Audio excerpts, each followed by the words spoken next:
तो हम देखते हैं प्रॉपर्टी ऑफ डिटर्मिनेंट में हमारे पास 5th और 6th प्रॉपर्टी है। हमने इससे पहली वीडियो में 4th प्रॉपर्टी तक कर चुके हैं, तो 6th और 5th प्रॉपर्टी देख लेते हैं। देखिए 5th प्रॉपर्टी को एक बार पढ़ देते हैं हम थोड़ा सा, उसके बाद इसे समझाएंगे। 5th प्रॉपर्टी में है कि if some or all element of a row or column in determinant are expressed as sum of two terms, यानी कि अगर कोई भी रो या कोई कॉलम अगर 2 टर्म के सम के रूप में लिखा हुआ है, जैसे मान लो एक रो है उसमें 2 टर्म है हमारे पास, उनका सम है। जैसे मान लो फॉर एग्जांपल फर्स्ट ये था एग्जांपल लिया हमने कि हमारे पास फर्स्ट रो में 2 टर्म है और उनका सम है।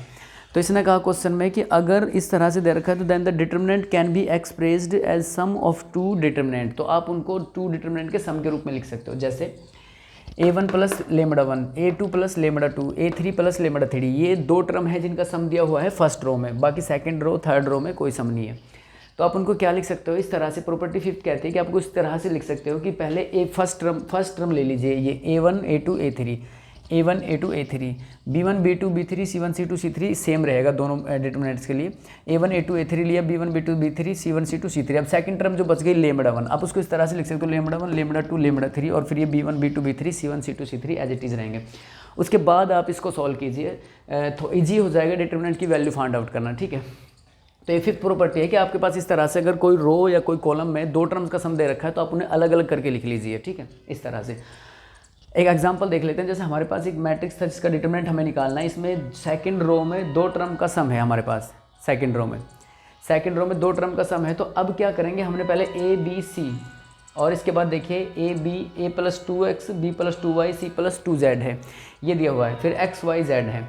तो हम क्या करेंगे, जो सेकंड रो है 2 टर्म्स का सम है उसमें हम उसको अलग अलग लिखेंगे। पहले हमने a लिखा, a b c लिखा, एक डिटर्मिनेंट बना लिया a b c a x y z। उसके बाद जो 2x था 2x 2y 2z, उसको कहाँ लिखा, सेकंड डिटर्मिनेंट में 2x 2y और 2z, फिर x y और z।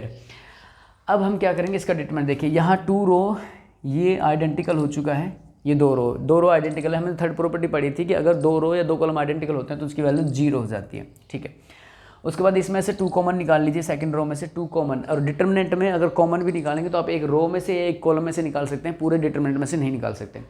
मैट्रिक्स में आप सब में से निकाल सकते हैं। डिटर्मिनेंट में ये 2 है, सेकंड रो आपको लिखना पड़ेगा कि कॉमन आउट आपने किस में से किया है, सेकंड रो में से। तो सेकंड रो में से जैसे ही 2 कॉमन लिया तो x y x x y y z z, फिर से 2 रो एक आइडेंटिकल हो गए 0, तो डिटर्मिनेंट की वैल्यू क्या आ जाएगी 0। तो कहने का मतलब ये है कि प्रॉपर्टी जो 5th है वो कहती है कि अगर मान लो हमारे पास एक रो या एक कॉलम है उसमें 2 टर्म का सम दे रखा है तो आप उसको अलग अलग लिख सकते हो डिटर्मिनेंट निकालते समय। प्रॉपर्टी नंबर 6 देखते हैं। देखिए प्रॉपर्टी 6 हमारे पास क्या है, प्रॉपर्टी 6 में कि हमारे पास एक मैट्रिक्स है जिसका हमें डिटर्मिनेंट निकालना है।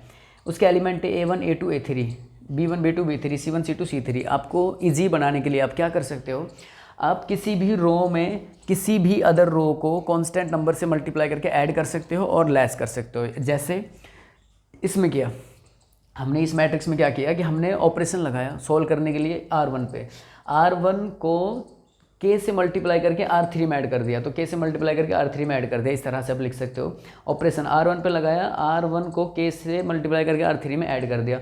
इस तरह से आप r2 पे लगा सकते थे, r3 पे लगा सकते थे, आप column first column second column third पे लगा सकते हो। इसका मतलब ये है कि प्रॉपर्टी 6 कहती है कि आप क्वेश्चन को डिटर्मिनेंट निकालते समय आपको इजी बनाने के लिए अगर इस तरह की रिक्वायरमेंट है कि आप इस तरह से रो को दूसरे रो को मल्टीप्लाई करके आप किसी एक रो में ऐड कर सकते हो, या कॉलम माइनस कर सकते हो, या कॉलम पे भी इस तरह का ऑपरेशन लगा सकते हो। तो प्रॉपर्टी नंबर 5th और 6th। अब इसके बाद इस एक्सरसाइज के क्वेश्चन देखेंगे हम लोग।